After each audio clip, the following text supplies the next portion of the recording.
सो hey everyone, आप लोग का बहुत बहुत स्वागत है हमारे यूट्यूब चैनल स्टडी पॉइंट रहा में। तो गाइज, आप लोगों के लिए एक बहुत बड़ी गुड न्यूज़ है। जिन लोगों को भी एसएससी जीडी के नोटिफिकेशन का इंतजार था गाइज, और जो लोग भी फॉर्म अप्लाई करने के लिए सोच रहे थे, उनका इंतजार खत्म होता है, क्योंकि जो है ये नोटिस आ चुका है जो कि एसएससी की तरफ से गाइज। तो इसमें मैं सारी चीजों को क्लियर करूंगी, या फिर आपका ऑनलाइन एप्लीकेशन डेट हो, आपका क्लोजिंग डेट हो, उसके साथ साथ आपके सैलरी, आपके exam pattern, selection process, number of vacancies, कितने नंबर ऑफ वैकेंसीज मेल के लिए है एंड कितने नंबर ऑफ वैकेंसीज फीमेल के लिए है, उन सारी चीजों को एक एक करके क्लियर करूंगी। तो आप सभी से यही रिक्वेस्ट है कि प्लीज वीडियो को एंड तक जरूर देखिएगा अगर आप इंटरेस्टेड है। अगर आप थोड़ा बहुत भी सोच रहे हैं तो प्लीज एक बार इसे जरूर देख लीजिएगा, आपकी सारी चीजें जो है वो क्लियर आउट हो जाएगी। तो चलिए सबसे पहले इस नोटिस की बात करते हैं गाइस। तो इस नोटिस को जो है वो पब्लिश किया गया था, वो कौन से वेबसाइट पे किया गया था? ssc.gov.in पे जो है इस नोटिस को पब्लिश किया गया था। और कब किया गया था? तो ये 5/9/2024 को, यानी कि आपका टीचर डे के दिन ये हुआ है, और जो कि कल हुआ है। ठीक है, उसके बाद बात करते हैं गाइस, यहाँ पे जो है वो आपके ऑनलाइन एप्लीकेशन फॉर्म की बात करें गाइस। तो ऑनलाइन एप्लीकेशन फॉर्म की जो डेट है वो आपका 5 सितंबर से लेकर कितना है, आप जो 5 सितंबर से इसको अप्लाई कर सकते हैं, और जो आपका लास्ट डेट है वो 14 तारीख तक है। ठीक है, यानी कि 14 नवंबर तक है, ये भी आपको ध्यान रखना है। आप यहाँ पे देख सकते हैं, यहाँ पे जो है ये आपका 5/9/2024 से लेके आपको दिया है 14/10/2024। उसके बाद बात करते हैं guys, last date and time for receipt for online application form, जो कि आपका 14/10/2024 से लेके 11 बजे तक आपका टाइमिंग है। उसके बाद है, आपको बात करते हैं last date and time for making online payment. So guys, ये है आपका 15/10/2024 से लेकर के 11 बजे तक है, ये आपका टाइमिंग है। उसके बाद विंडो फॉर एप्लीकेशन करेक्शन, यानी कि इंक्लूडिंग ऑनलाइन पेमेंट जो है, ये आपका करेक्शन चार्ज है, जो कि आपको जो है दिया हुआ है 5/11/2024 से लेके 7/11/2024। और ये जो टाइमिंग है आपका 11 बजे तक है, ये भी आपको ध्यान रखना है। उसके बाद बात करते हैं एसएससी का आपका एग्जाम कब हो सकता है। तो ये जो है वो है आपका जनवरी से फरवरी में जो है ये आपका एग्जाम हो जाएगा 2025 में। तो ये भी आप देख सकते हैं कि आपका जो है, और ये जो होगा ये कंप्यूटर बेस्ड एग्जामिनेशन होगा, ये भी आपको ध्यान रखना है। ठीक है, उसका चलिए आगे मैं एक एक पॉइंट को क्लियर करती हूँ। तो सबसे पहले बात करते हैं गाइस, यहाँ पे है जो ये आपका एसएससी जीडी कांस्टेबल 2025 है, ये आप देख सकते हैं। उसके बाद बात करते हैं गाइस नंबर ऑफ वैकेंसीज की। तो टोटल नंबर ऑफ वैकेंसीज जो मिला है वो मिला है 39,481 जो है, ये टोटल नंबर ऑफ वैकेंसी है, जो काफी अच्छी अमाउंट पे है गाइस। और हो सकता है तो ये जो है आपका जब एसएससी की तरफ से जो नोटिस आया उसमें जो है आपका 39,481 है। तो ये आपका स्टार्टिंग है, तो आने वाले वक्त में भी आपको जो है इसमें नंबर ऑफ वैकेंसीज इंक्रीज होते हुए देखेंगे गाइस। और ये ऑब्वियस सी बात है कि इंक्रीज होगा ही गाइस, तो ये आप उम्मीद लगा सकते हैं कि आपको जो है नंबर ऑफ वैकेंसी जो है वो इंक्रीज होगा एसएससी की तरफ से। तो ये काफी अच्छे अमाउंट पे है गाइस, मैं ये भी बता रही हूँ, जिसमें जो है आपको मेल के लिए अलग दिया हुआ और फीमेल के लिए अलग दिया हुआ है। तो अगर मेल की बात करें गाइस, तो मेल के लिए आपको जो वो टोटल दिया हुआ है 35,612 जो है, ये आपको मेल के लिए दिया हुआ, और फीमेल के लिए जो दिया हुआ है वो 3,869 जो है, ये फीमेल के लिए दिया हुआ है। ठीक है, तो मेल के लिए कितना दिया हुआ है 35,612 जो है वो नंबर ऑफ वैकेंसीज है, और फीमेल के लिए 3,869 जो है, ये फीमेल के लिए नंबर ऑफ वैकेंसी।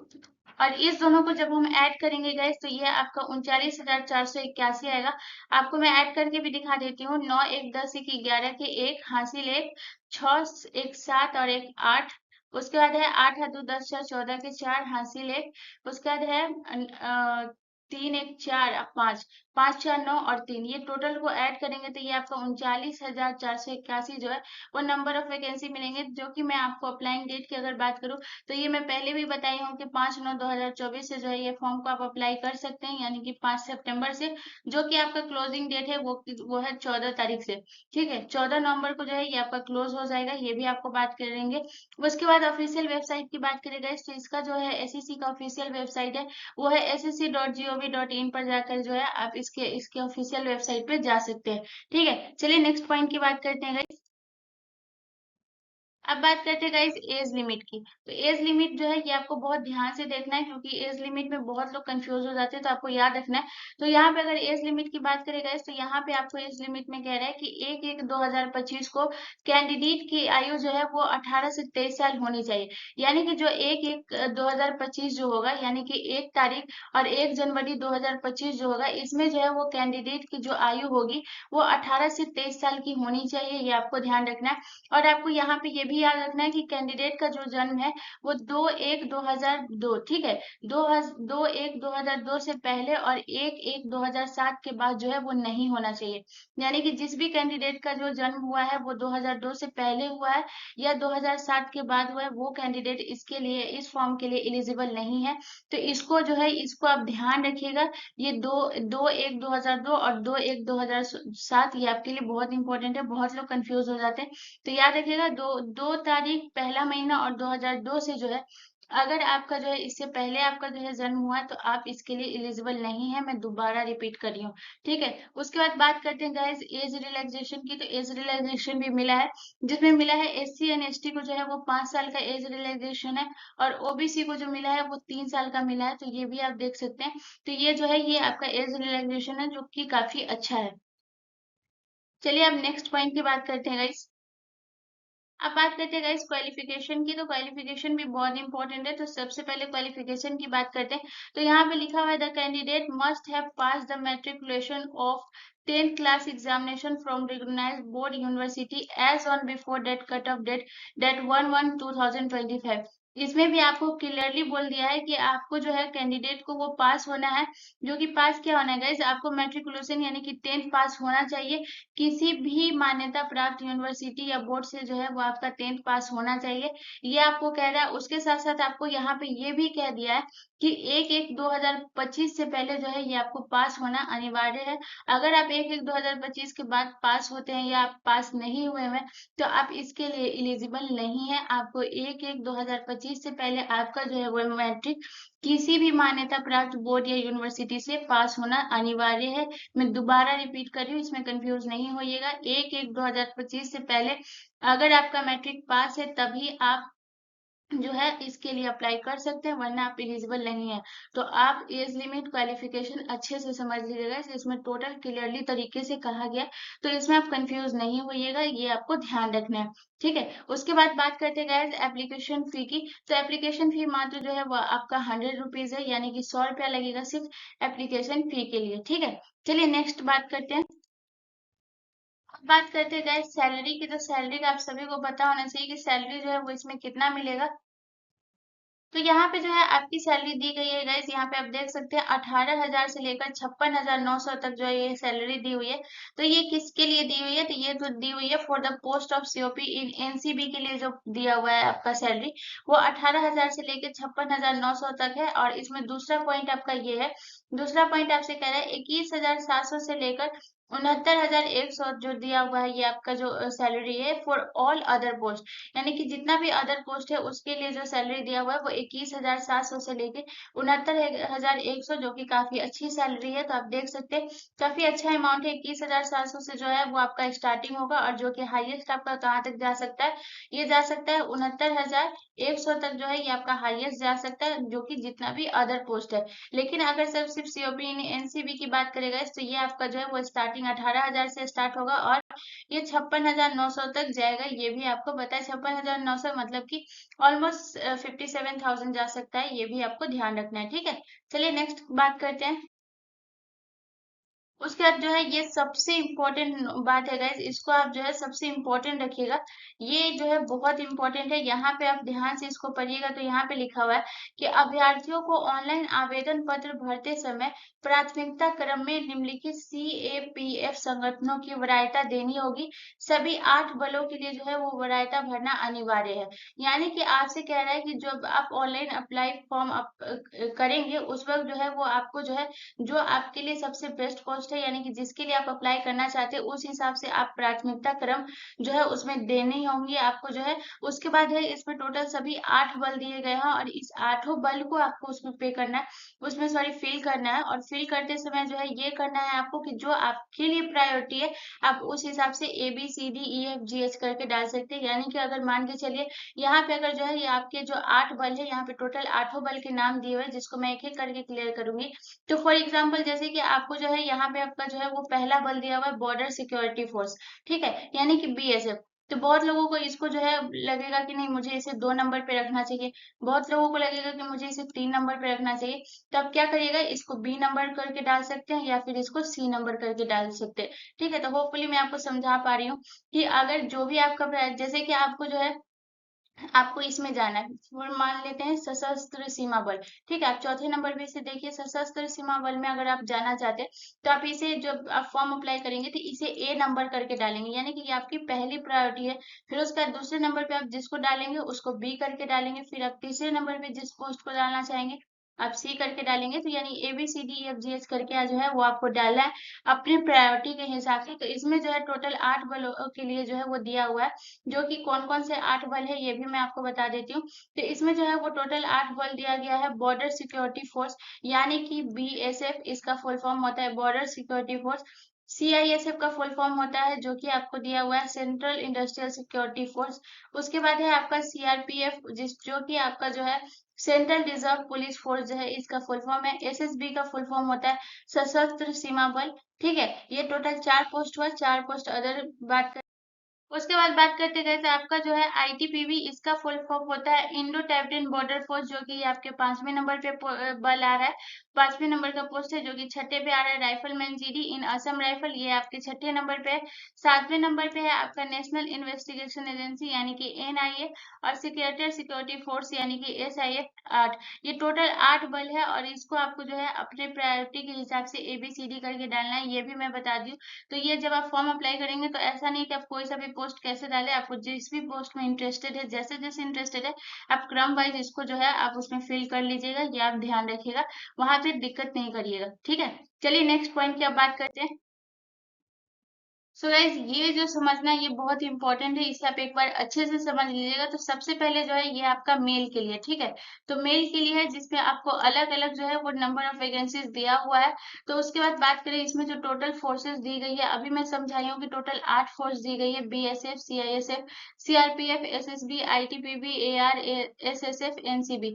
तो यानी कि इसमें टोटल जो है वो 8 पोस्ट दिया गया है, मैं पहले भी बोली। और जैसे कि आपको जैसे एसएसबी देना है तो ये आपको ए नंबर पे देना है।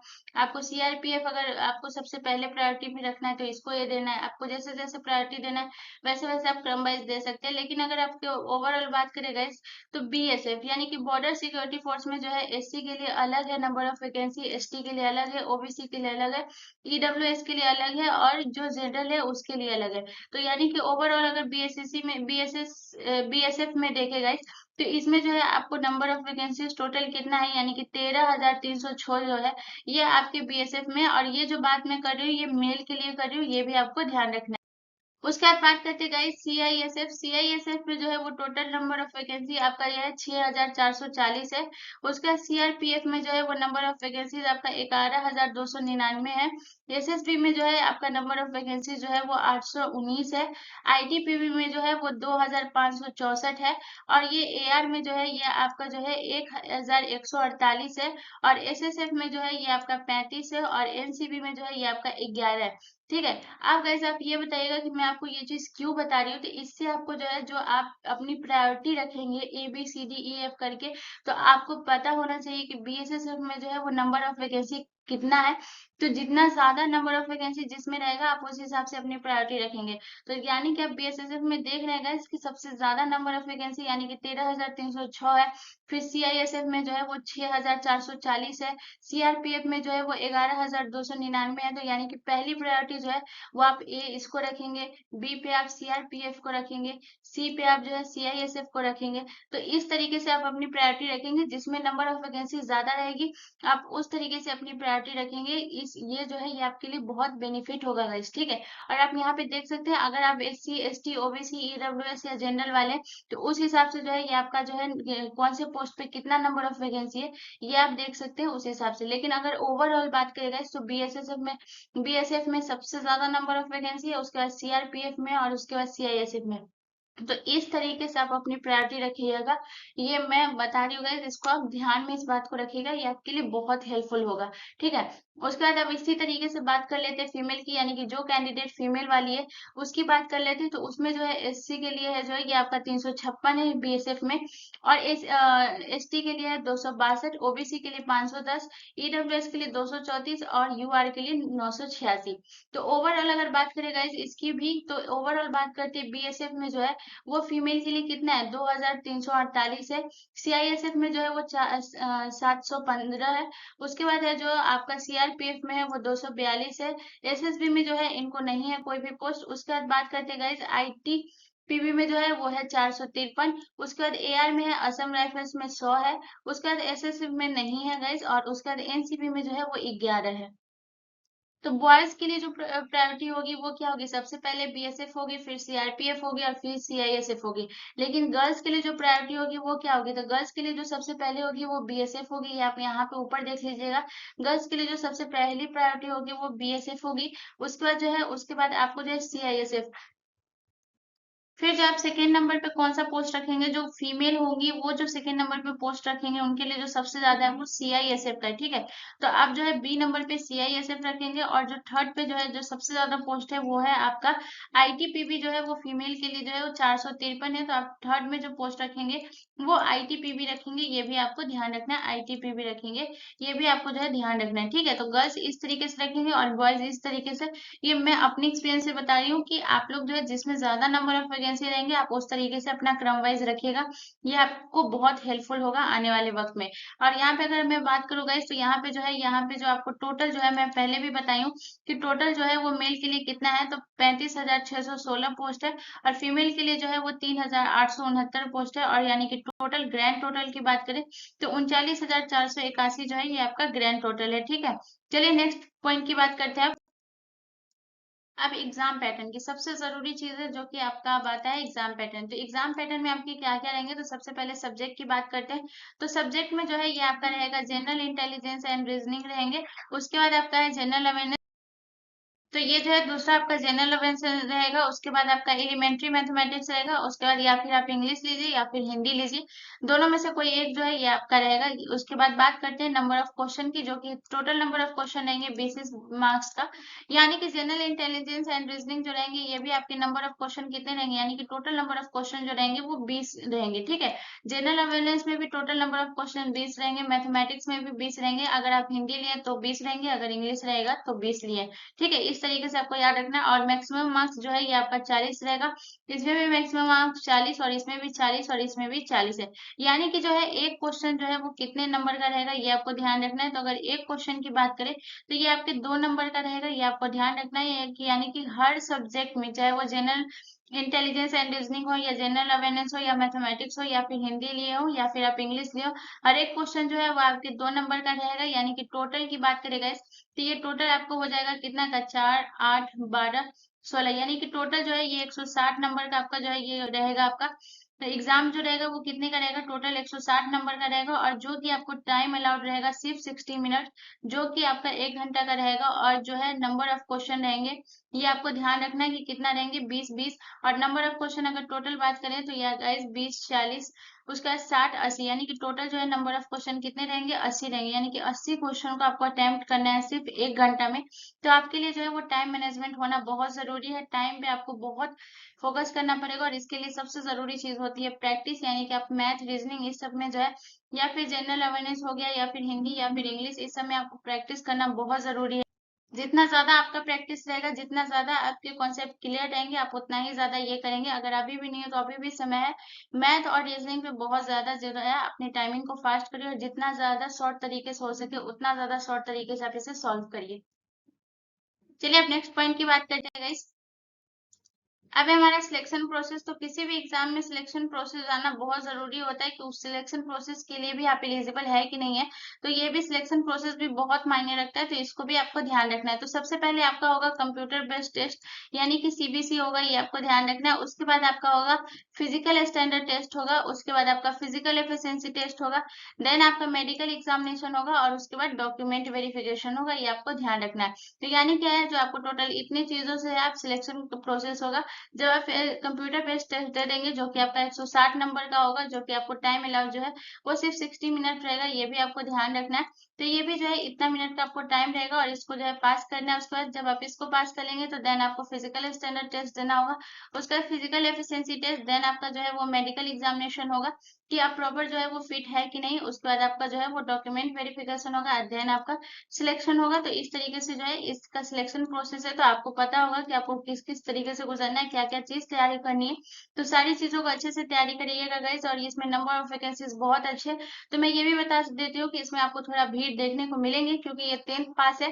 तो 10th पास है तो जितने भी लोग 10th पास के होंगे वो लोग भी फॉर्म को अप्लाई कर देते कि क्या पता मेरा हो जाए। तो इस वजह से क्या है ना कि भीड़ आपको देखने को मिलेंगे। तो इससे आपको घबराना नहीं है गाइस। आप अपने प्रिपरेशन पे पूरा भरोसा रखिएगा और अपना मेहनत जो है वो करते रहिएगा, क्योंकि आप जो है वो आपके एग्जाम का टाइमिंग बहुत नजदीक है। तो आप जितना ज्यादा हो सके उतना ज्यादा मेहनत करिए। उसका एक चीज मैं आपको बता दूं गाइस कि मैं जो है अपने YouTube चैनल पे आपको जो है वो एसएससी का जो जितना भी है, या आपको जीडी का, एमटीएस का, किसी भी चीज का अगर आपको जीके जीएस चाहिए तो मैं वो लेकर आती हूँ, जो कि बहुत ज्यादा अच्छे तरीके से लेके आती हूँ और उसमें बहुत सारी चीजों को क्लियर आउट करती हूँ। तो अगर आपको ये है तो आप एक बार उसको जरूर चेकआउट कर लीजिएगा। अगर अच्छा लगेगा तो प्लीज चैनल को जरूर सब्सक्राइब कर लीजिएगा। एंड इसको जो है क्या कहते हैं कि आप ये अगर आपको इन्फॉर्मेटिव लगा होगा तो प्लीज लाइक जरूर कर दीजिएगा। होपफुली गाइस मिलते हैं नेक्स्ट वीडियो में गाइस। धन्यवाद।